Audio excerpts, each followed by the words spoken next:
বন্ধুরা আসসালামু আলাইকুম। আমি অনলাইনের ছোটখাটো হট নিউজ নিয়ে আপনাদের সাথে প্রতিবারের মতো এবারও চলে আসলাম।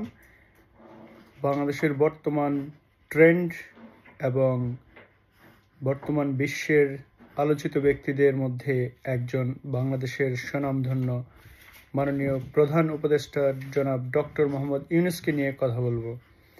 ওনাকে নিয়ে কথা বললে পজিটিভ নেগেটিভ অনেক কিছুই চলে আসে। সুদখোর থেকে দেশপ্রেম ওনার মধ্যে সবটাই আছে। আবার স্বৈরাচারী সরকারকে হটানোর যে মেটিকুলাস ডিজাইন বাস্তবায়ন করার পেছনে হয়তো তারই হাত। আমি যেই কথাটা আপনাদের সাথে শেয়ার করতে চাই, ডক্টর মোহাম্মদ ইউনূসের বয়স 84 অলমোস্ট, এদিক সেদিক হতে পারে। একটা মানুষ দেখতে এখনো তরুণ টকবগে যুবকের মতো, হয়তো আর কতদিন বা বাঁচবে। ওনাকে সামনে রেখে যারা বাংলাদেশের ভবিষ্যৎ রাজনীতি নিজেদের প্ল্যাটফর্মে করার জন্য আওয়ামী লীগ নিষিদ্ধ করে আরও অন্যান্য যে রাজনৈতিক দলগুলোকে সামনে আনার চেষ্টা করতেছেন, বা যে হিংসার রাজনীতি সামনে নিয়ে এসেছেন, আওয়ামী লীগকে নিষিদ্ধ করে গণতন্ত্রকে আবারও কবর দিয়ে আপনারা যেই সূচনা করেছেন তার ফলাফল কি হতে পারে সেটাই আজকে আমার বলার বিষয়। মনে রাখবেন, ডক্টর মোহাম্মদ ইউনূস যদি মারাও যায়, কোনো একদিন অবশ্যই তো তাকে মারা যেতে হবে। যদি বাংলাদেশে তাকে কবর দেওয়া হয়, শেখ মুজিব বা জিয়াউর রহমানের মতো তাকে তো কবর দেওয়া হবে।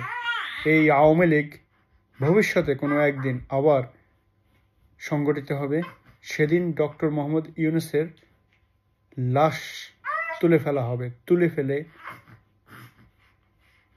ভবিষ্যতে জুতার মালা গলায় দেওয়া হবে।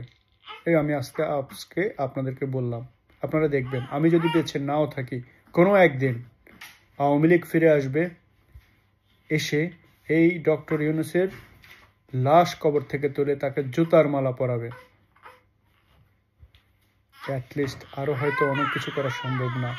বেঁচে থাকতে যদি আওয়ামী লীগের পক্ষে সম্ভব না হয় ডক্টর মোহাম্মদ ইউনূসকে তার ফলাফল, তার রিওয়ার্ড, তার নোবেল পুরস্কার দেওয়াটা, বাংলাদেশের রাজনীতিতে মেটিকুলাস যে ডিজাইন আপনারা করেছেন, শত শত পুলিশ মেরে, সাধারণ জনগণকে মেরে, দেশের সম্পদ পুড়িয়ে দিয়ে,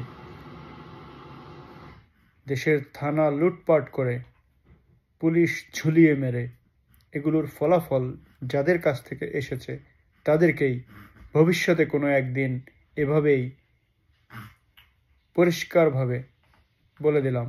আপনারা মনে রাখবেন। ভালো থাকুন, সুস্থ থাকুন।